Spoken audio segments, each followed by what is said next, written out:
Hey gang, let's roll that beautiful bean footage. Drop it.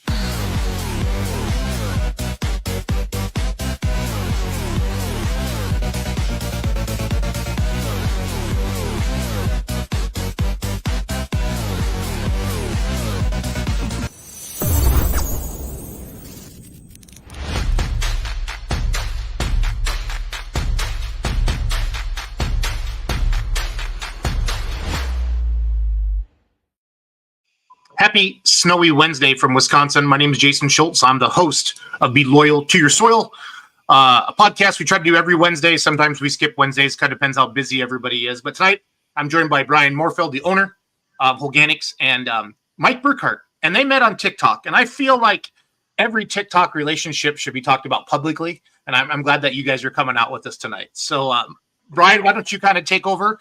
Introduce yourself a little bit, and then we'll get into Mike, and then we'll let Mike talk. Tonight's show is all about Mike and the Travis Burkhart Foundation, but I know he means a lot to you. So, Brian, tell us where you live, kind of what you're doing, and then Travis will do the same, or seriously, Mike will do the same thing. Here we go. I am Brian Mohrfeld from West Point, Iowa, co-owner of Holganix Midwest, and also a farmer here in Southeast Iowa. Met Mike here. Actually, it's our 1-year TikTok anniversary since we've met in person. Can we have a moment of silence for your 1-year anniversary? Like, I was gonna send him flowers, but you know. How do two dudes as beautiful as yourselves meet on TikTok? What's the secret to your success there, Brian? Well, it's kind of a creepy story here, Jason. I like it. I showed up at his house 1 year ago and knocked on his door because I was in the area. Yep. I was within 7 miles of his house. Google his address, show up at his door. Kim answers the door. I'm like, I'm a TikToker. She's like, well, come on in. I'm like, really? You're just going to let me into your house? That's all I got to say is I'm a TikToker? So from right that point on, Mike and I have been just really good friends for the last year. Awesome. Well, Mike, what's your side of the story? I'll be the judge. How about that? So, well, he pretty much described it all. It was one of those things where, and we've had that happen a few times where people will show up and we do a party every summer, invite TikTok folks in. And so we're kind of used to having that, but Brian came in and I don't know, I think we spent 3 hours together and hit it off right away. And it was just one of those things where the TikTok experience has kind of grown into that to where you just develop relationships all over the United States. So it's been kind of fun thing to run with. No, I like it. So let's dive right into the Travis Burkhart Foundation. And then if you, like I said, Mike, if you want me to share anything on the screen or put any links in the comments, I'll be sure to do that. And if you're watching tonight, again, it's episode 11, Be Loyal to Your Soil, hosted by Holganix Midwest. And tonight we're talking with Mike Burkhart. He's our guest. We're talking about the Travis Burkhart Foundation. And I'm going to put in the comments, fans, I'm going to put the link to his TikTok and to the Facebook page as well. So go ahead. Well, so I live in Southwest Indiana, a little town called Plainville, which is 60 miles east of Evansville and 100 miles southwest of Indianapolis. So we're kind of in that corner of the state. My brother and I, we've been farming together for close to 50 years. And we decided in 2021, we decided that was our last year to farm. But what had happened was in 2008, our son Travis was involved in a serious car accident. On his way back to college, he went into a spin on the ice and ended up that we spent 5.5 months in the hospital there. And in the first 16 months, 13 of those months, one of us was living out of a hotel room. And so after the dust had settled, we'd had so much help from churches, from other people that in the community and outside the community that we decided that there was a group of us got together and decided, okay, let's see if we can pay this thing forward. And then that's where the Travis Burkhart Foundation was developed. And so we've been able to keep that going now for right down 16 years. July 13th, we're going to have a big celebration because we are approaching $500,000 of money that we've given out. We've helped families over 1,800 times. And it has, through TikTok, it has all exploded. At the day of our sale, why we had close to 50 people from all over the United States that showed up here. And we did a big shrimp boil after that night here in the garage, and they was coming as far as Minnesota, Michigan, Montana, all the way from Kansas, Nebraska, Iowa. They was coming from pretty much all over the Midwest. So it ended up that whenever we did that, we developed a friendship. And what happened was there was a podcast group there out of Ames, Iowa called Farm for Profit. And those guys did a fundraiser for us and raised $46,000 at that time. And it exploded our foundation to a point of where before we was only helping in the southern half of Indiana. Now we're all over the United States helping families out. That's amazing. It's amazing what social, you hear all the bad things about social media all the time, Mike. It's amazing what the good that, that can come of it from getting a community. I'm a tractor puller, and whenever tragedy hits the tractor pulling world, the people that rally and, to hear that the people rally around you. And that's obviously how Brian found you as well. It's good to tell that story. For those of you watching at home right now live, that is Mike's TikTok. So be sure to go and follow him. And that's so kind of what stuff are you putting on TikTok? I just started following you today, Mike. So, well, a lot of what did in the very beginning, it was kind of instrumental in how our sale took place whenever we sold our equipment. It started out, I just started talking about Travis's situation, what we had gone through as a family. And then we kind of incorporated our farm equipment sale. And so we ended up that I'd walk through every piece of equipment and do a short TikTok explaining every piece we had for sale. And that ended up being the cheapest advertisement I had. And we had everything appraised before the sale, and everything sold 41% above appraised value. And every piece went all over the United States. We had a grain cart that ended up in the state of Washington. And so everything spread out, but through TikTok, then everything kind of exploded from that point. But then I started talking a little bit, as you can see, some of those TikToks that was in there was, we can do better. Some of the things I talked about was the realities of what happens in the farming industry today and how ugly it can get. I talked about guys going to the casket to rent a piece of property. And it happened to us. My dad passed away in 1986, and we had guys coming to the casket trying to rent the farm at that time. And I was 21 and my brother was 24. So early on, you start seeing those things. But whenever we was growing up, farmers took care of farmers, and that has switched dramatically. And I'm not saying it switched for the good, but there's a lot of reality that comes along with the competitiveness that's happened in the farming today.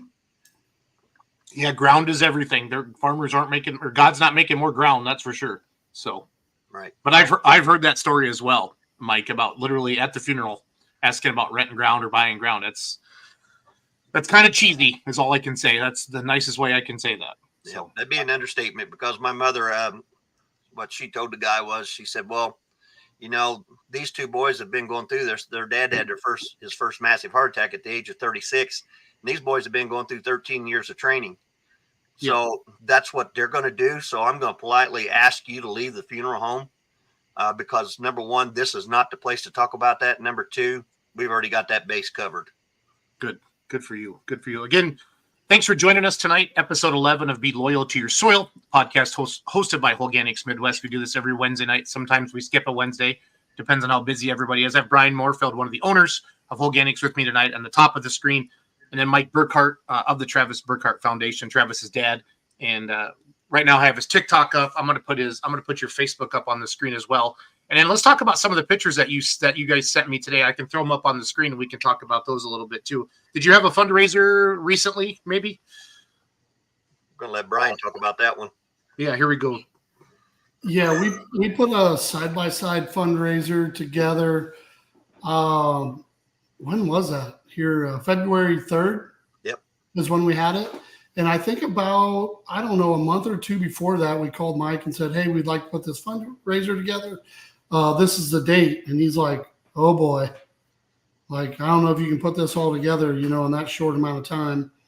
But Madison, my daughter, says, I think we can do that. No big deal.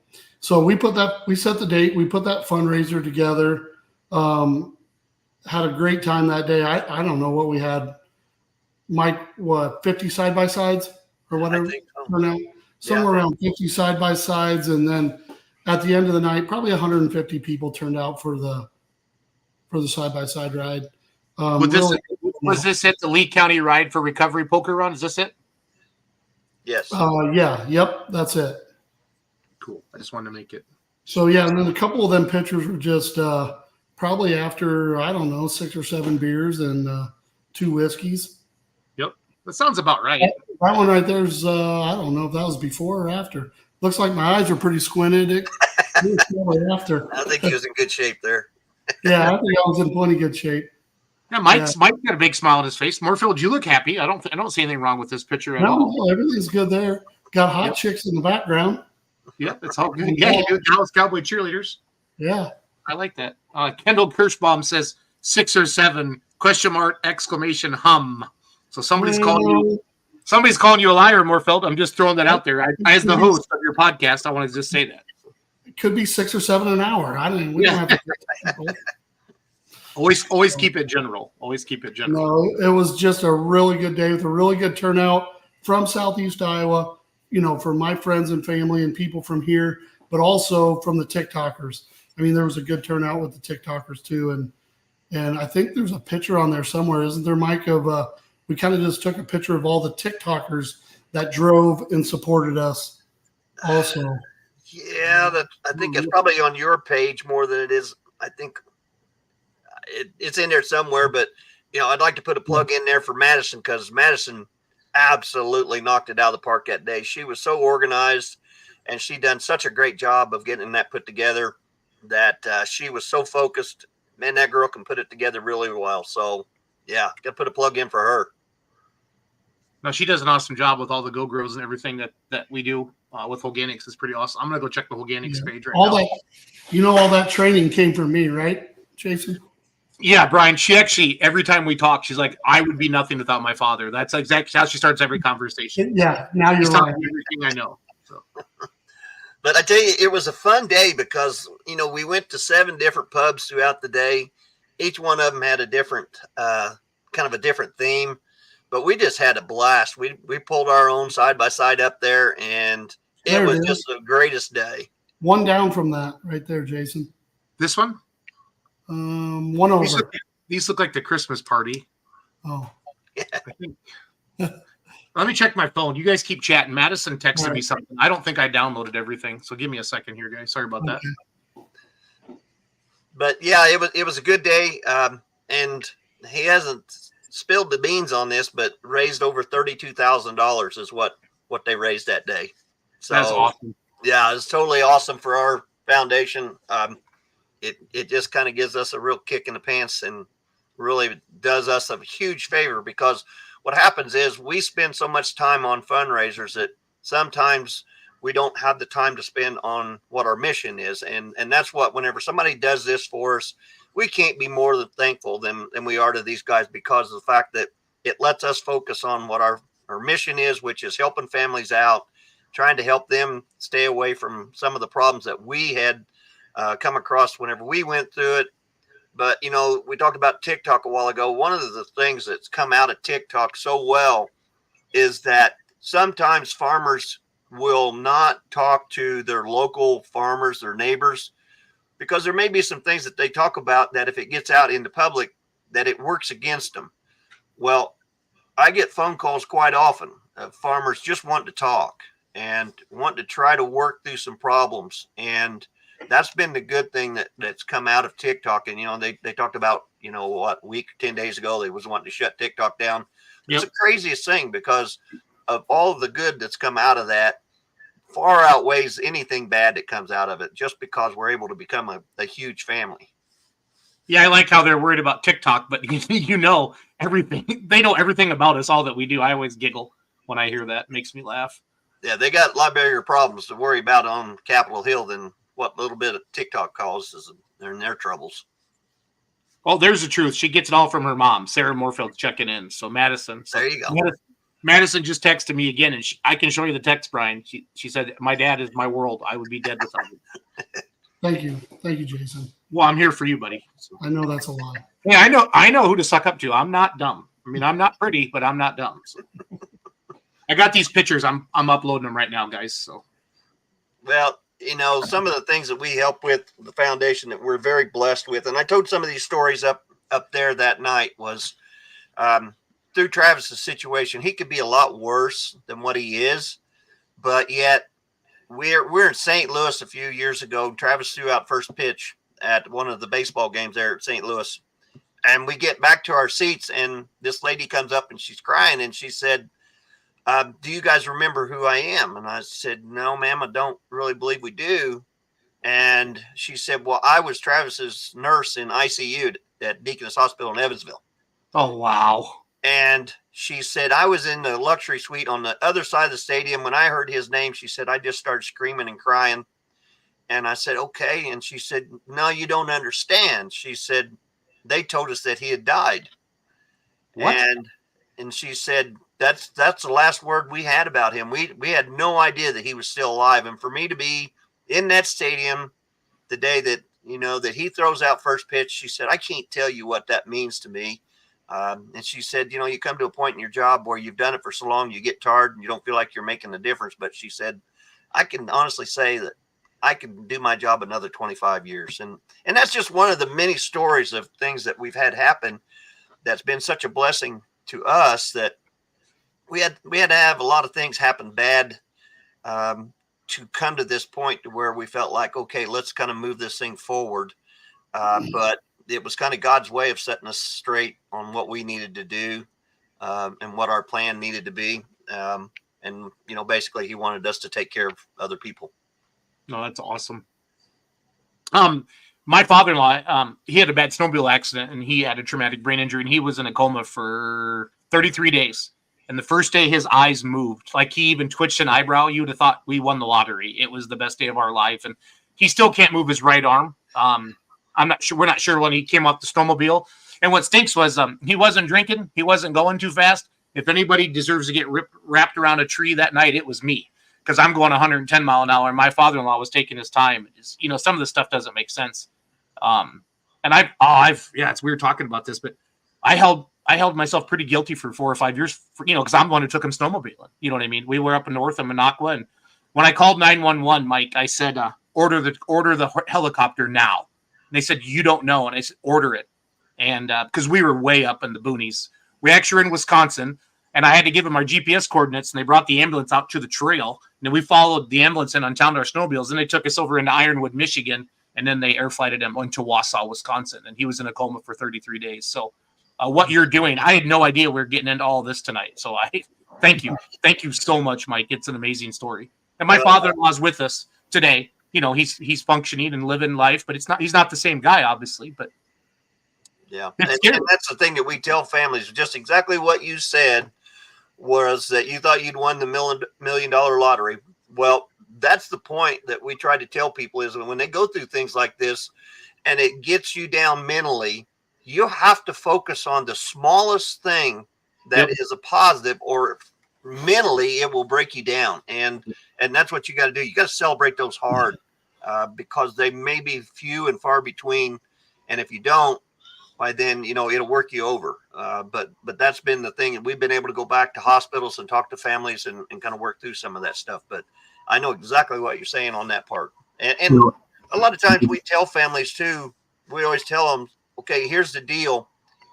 Your accident or your situation may sound somewhat like ours, but what I will tell you is that we will not tell you that we've walked in your shoes, but we will put our shoes on and walk alongside you and try to help you any way we can, because that's the last thing we want to see you do, is go through a bunch of struggles.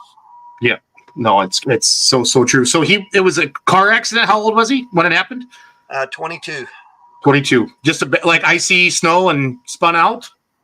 Yeah, went into a spin on the ice.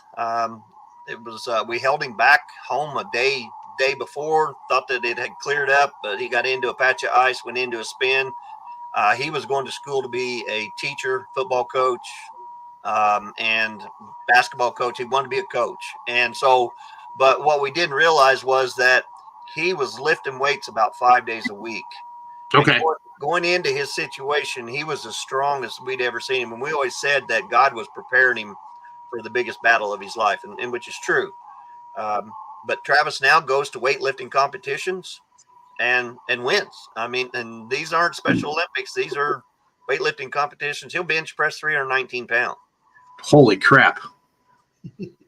And that's funny that you say that, Mike. My father-in-law was biking 50 miles a day on his bike. And the doc, because he was 65-ish when it happened.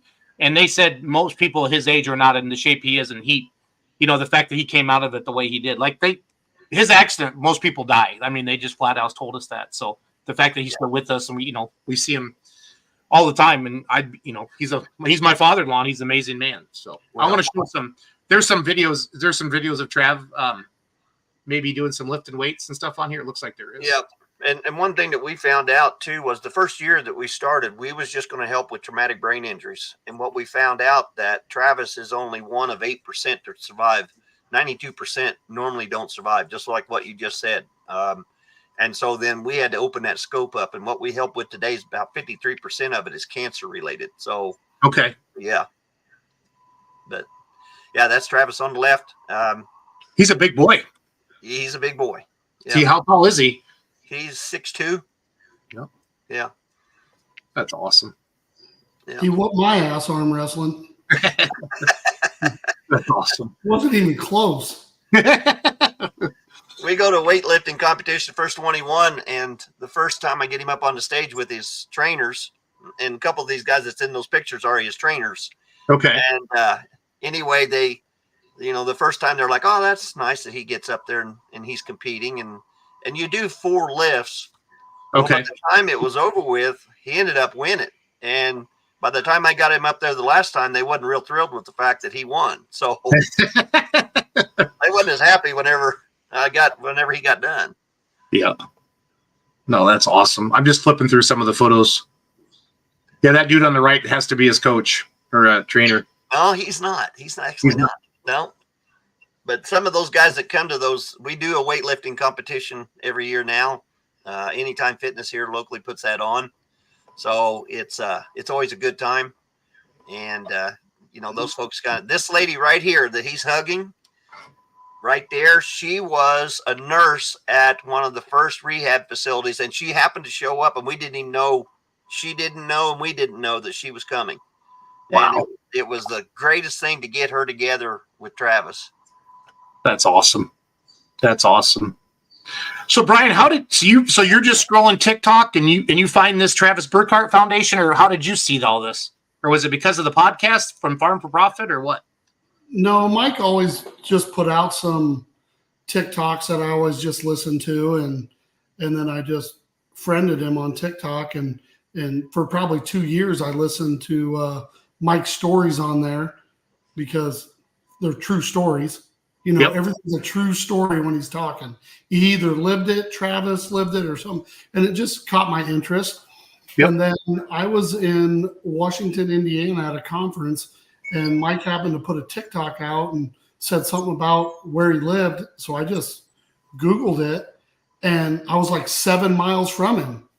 So I'm like, I have to go show up there. I mean, I can't be 7 miles from this guy's house I've been creeping on TikTok for 2 years and just not show up. Right. So, I mean, who wouldn't just go show up? But I know you would, Mohrfeld. I know you would. I would too. I would just go knock and say hi. And like he said, though, but you have Mike's had that's kind of normal. I mean, I had Tony Reed from Growing Corn 2020 come down to my booth at Louisville and stand next to my tractor. People lined up for an hour ahead of time to meet that guy, and they brought him shots and hats and Gleaner T-shirts, and it was just a hoot. So I mean, that to Mike's point earlier, the good that has came out of social media far outweighs the bad. And then Mike's telling the truth in his TikToks and talking about farmers and suicide and how rough it is, and I get it. I get it. And Mike speaks the truth. And obviously, Mohrfeld, you're super passionate about everything you do. I mean, that's why I enjoy speaking with you, because I know there's not a false bone in your body. And I think that's what probably drew you to Mike and the Travis Burkhart Foundation. It would be my guess. So, yeah, well, don't ask my wife that, okay? No, that's Well, we're not going to get into to talk about Tony a minute. why, whenever the Farm for Profit guys did the podcast, why I called them. We was in the middle of it, and I said, told my wife, I said, this may be a dumb idea, but I said, through this auction, I said, how about they auction me off to go somewhere and help somebody for a week through their harvest? So called the guys, and they said, oh, that'd be hilarious. Let's do it. Well, so it ended up that I ended up at Tony's farm for 10 days, helping him with his harvest in the fall of 21.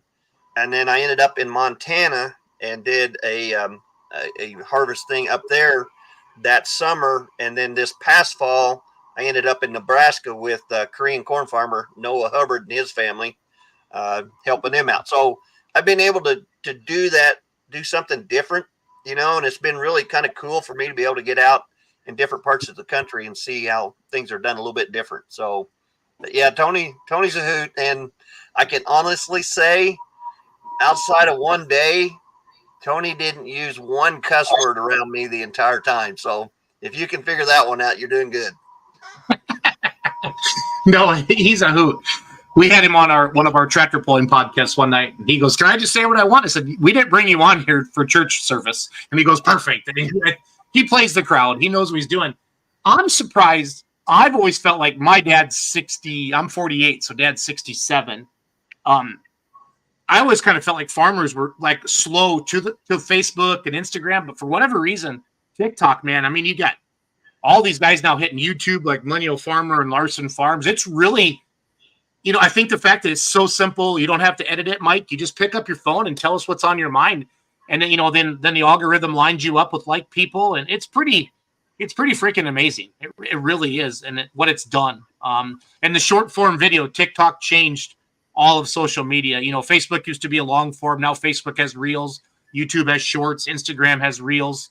They came out with threads. It's really changed it. I mean, and you can just be you, and that's why everybody fell in love with Tony, because he opened up with a nice way to greet somebody, unique every time. And I'm sure, again, Mike, I'm going to follow you, start watching your stuff. I got my email today, who we had on the show tonight, and I'm going to start following you. And again, if Brian Mohrfeld likes you, then I like you. And, obviously. So how much time did you say you've raised? About $500,000 over time? Is that kind of what you said earlier? Yes. Yep. We're coming right up on that. That's the reason why in July we're going to celebrate that. We got 2 events that day. We have our own Ride for Recovery that day. It's July 13th, I believe it's Saturday.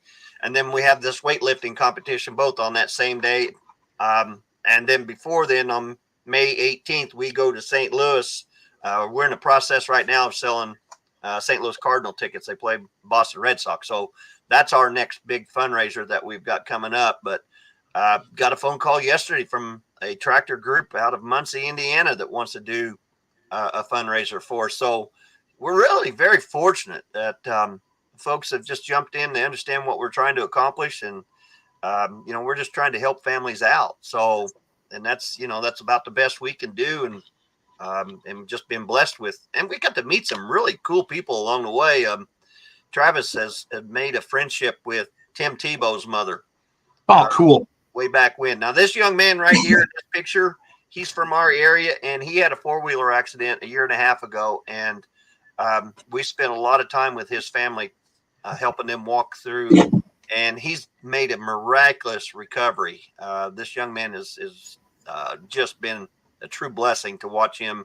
And he's kind of like Travis. He just said, I'm not going to lose, and I refuse to lose. And he just kept pushing. So real cool family. Before I forget, and we'll talk off air, but I work for USA Mortgage. They're based out of St. Louis. Okay.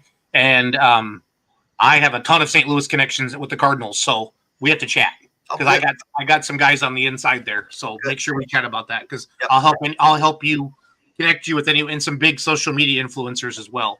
That, have a good following, in a different space that could help this fundraiser. So, well, we met with Zach from Millennial Farmer last summer. There was a tornado deal that went through our area over in Illinois. So we went over there with Farm Rescue to help, and Zach was there that day. And I told Zach, I said, what you guys have accomplished, you, Larson Farms, Shark Farmer, you guys started all that process. Yep. And it's kind of like Max Armstrong on steroids. Or It is. Samuelson. I said, because you guys have took that and run with it. And the ability that you've had to create an outside income for your farm is phenomenal what you're doing. I said, I worked a lot of wintertime jobs, and I'll guarantee you I never had one as easy as what you guys are doing. Yeah, no, it's awesome. And you can just be yourself. And that's, I think, honestly, the genuineness of it all, Mike, I think is really what draws people to social media, to all the people that you mentioned. I was on the Shark Farmer podcast once, and then obviously Tony's been on my tractor pulling podcast before. It's been great. It's been great. So who do you got here? Who are all these people? Do you recognize everybody in this picture, Mike? The one to my right is my youngest son, and that's his wife. And the gentleman on my far right, his name is Alex, and he does a lot of our print work. Okay.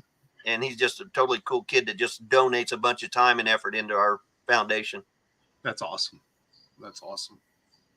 There it is on the big board. Yep. Pretty cool. Yep. Travis has got to go down, throw first pitch out, I don't know, a couple times. So that's where the nurse when she said his name, she was at the game just by chance. Yep. Totally by chance. Yep. That is crazy.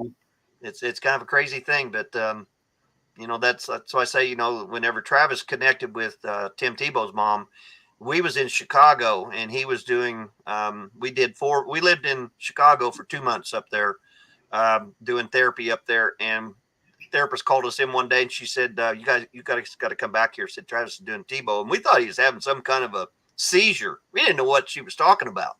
This was 2009, and Tim would have went through 2007 and 8 right in there. And so we go back there, and he's down on one knee, and we're looking at her like, we don't understand. Well, we didn't know it, but Travis had started a pen pal with Tim's mom, and ended up that Travis and Tim developed a friendship. And when Tim was playing baseball, we followed him that whole 2 summers in a couple different places scattered out in the United States. But we've been to his golf scramble and got to meet some pretty impressive people.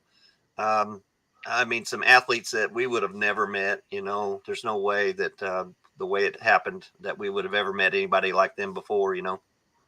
No, that's amazing. So a lot of people are going to watch this tonight, and they're going to catch it later in the week. What do you need? I mean, just obviously donations, right? You can just go right to the website and donate. What are some other things that people, because I'm a good Catholic, or I'm not a good Catholic. My wife's a good Catholic, and she makes me go to church every Sunday.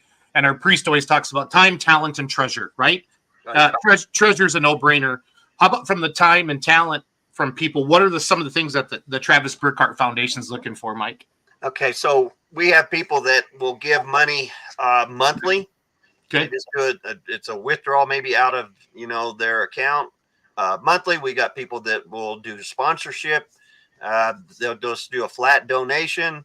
There's a lot of different ways, and all you got to do is go to our website, and up on the right hand corner there's a tab up there that you can hit, and it will walk you through exactly where it says how we can help you or how you can help us. Hit one of those, and it'll give you that whole explanation of things that you can help with. But we give iPads to autistic kids.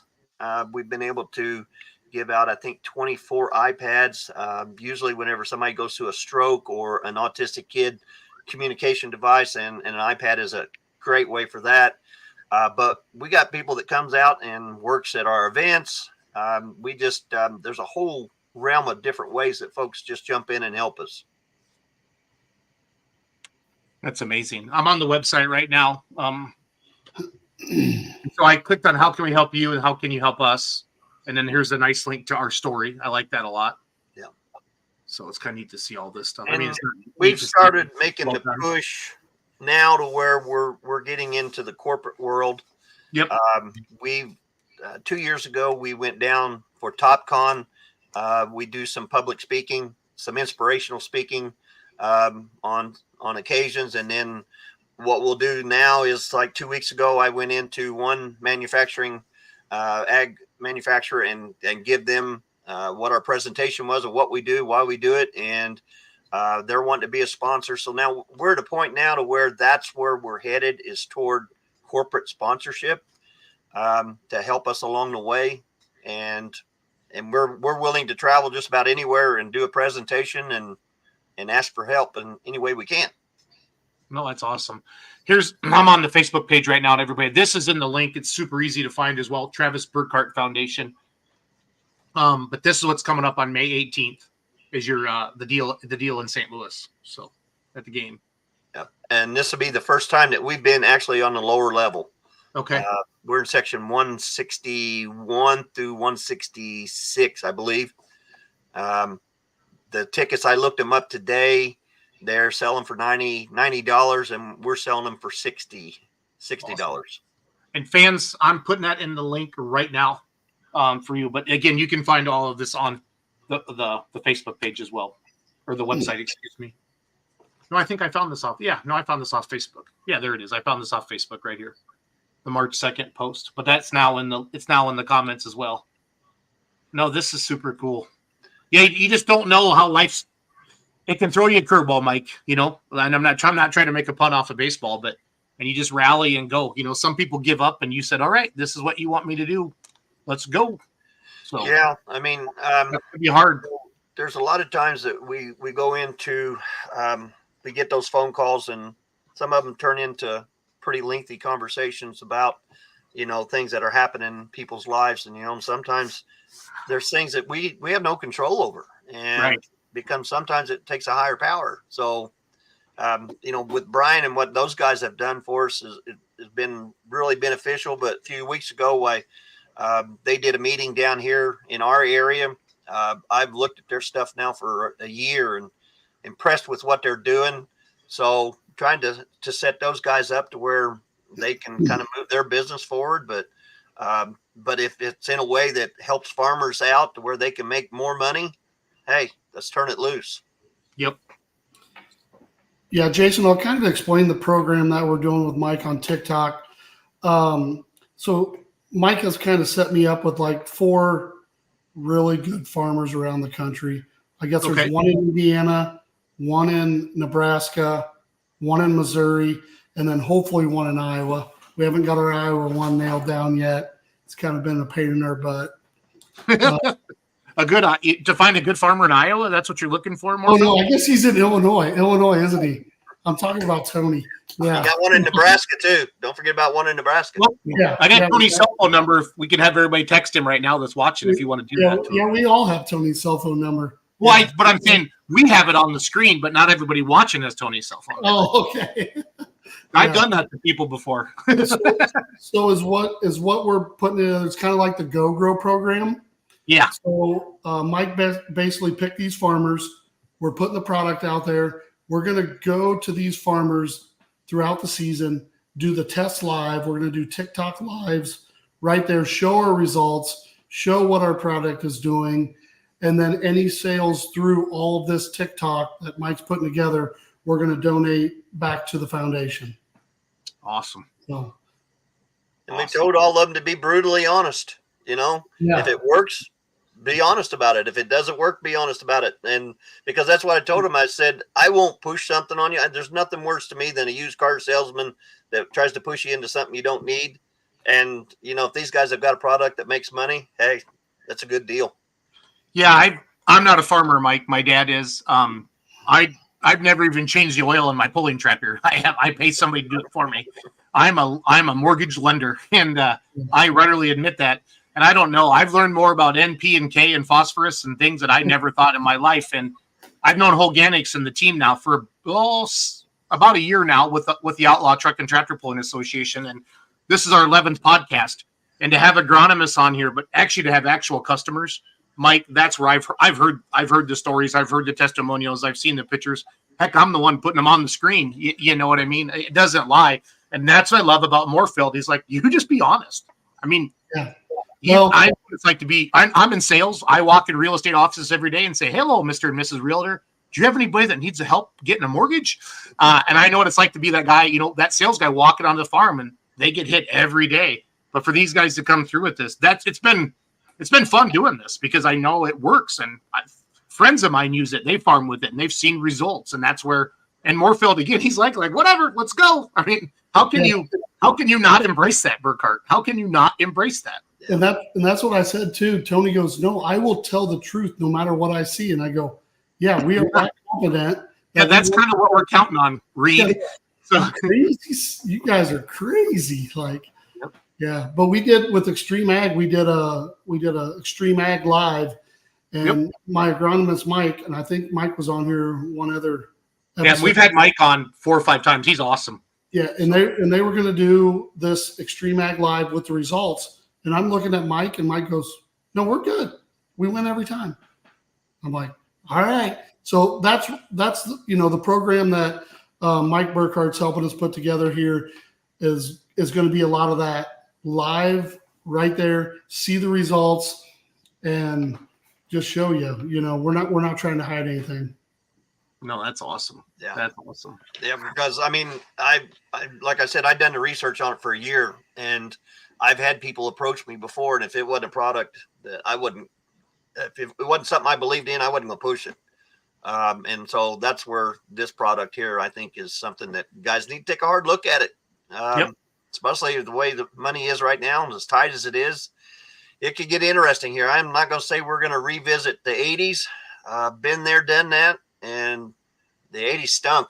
It was not fun. So yeah, the 80s cost my parents a marriage and a farm. So I don't want to see that happen to anybody. So I lost.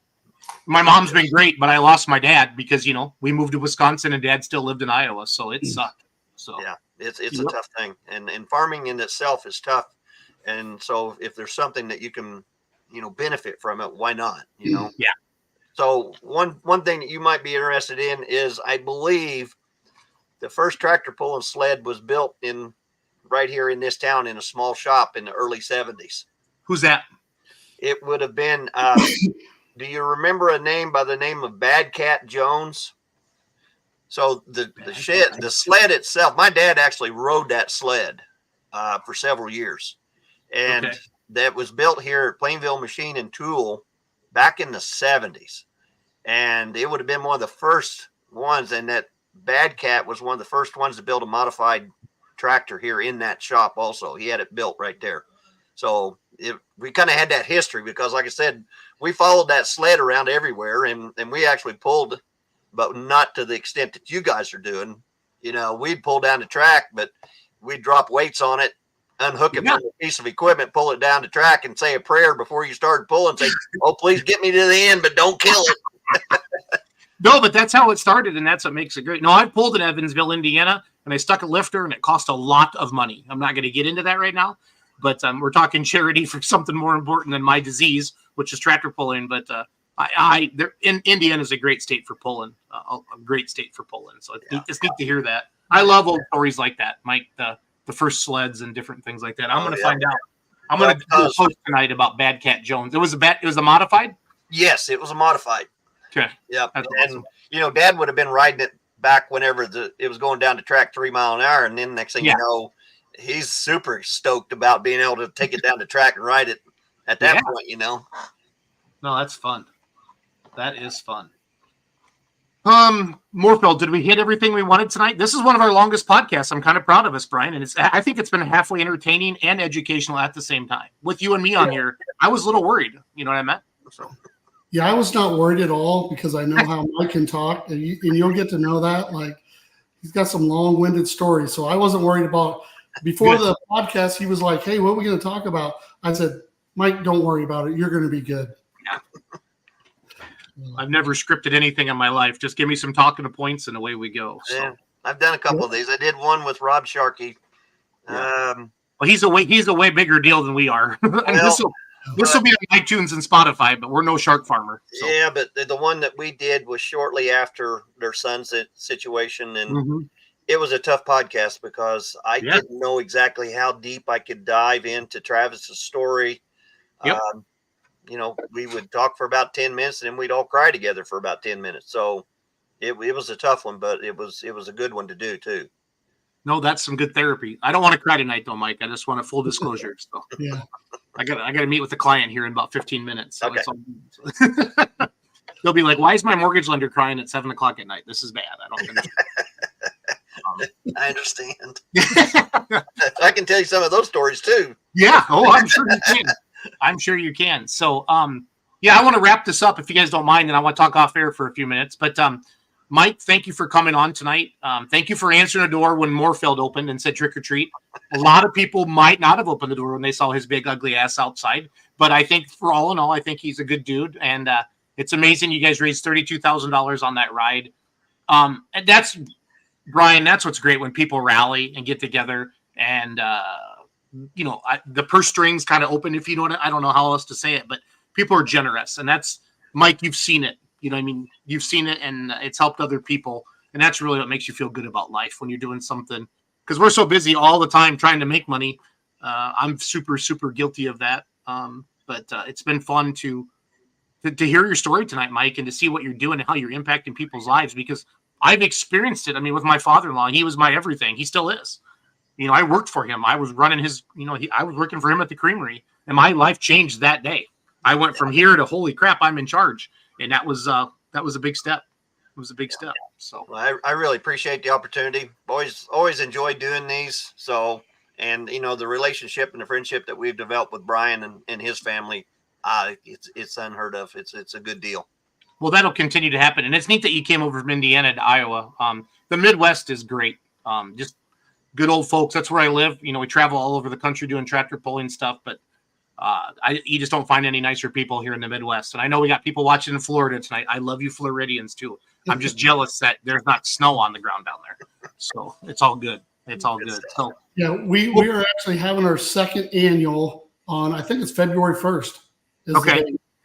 So awesome. we're gonna try it again, and we're gonna try to make it bigger and better. Of course. Well, I'll get out ahead of that next year, Brian, and we'll help you advertise it on Beer Money and some of our other platforms we use. So that'll be great. We'll be advertising it starting way earlier than 3 weeks. Hey, Mike, we're having a ride. Hey, we done good. But they pulled together pretty good. But then throughout the season, as we get the TikTok, get that fundraising all going, that'll be really good too. Because that's going to be a way to get out to thousands of farmers. So. Absolutely. Absolutely. Good stuff. Well, thank you everybody for joining us on episode 11 of Be Loyal to Your Soil podcast hosted by Holganix Midwest. Again, Mike Burkhart, Travis Burkhart Foundation. It's easy. Just go to Google. Everybody goes to Google, type in Travis Burkhart Foundation, any information you want. They have their event coming up in St. Louis on May 18th. And then again, shout out to Holganix and the team there for the big UTV ride that raised $32,000. So you guys have a good night, okay? Thanks for watching, everybody. As always, thank you, Jason. Hey, gang, let's roll that beautiful bean footage. Drop it.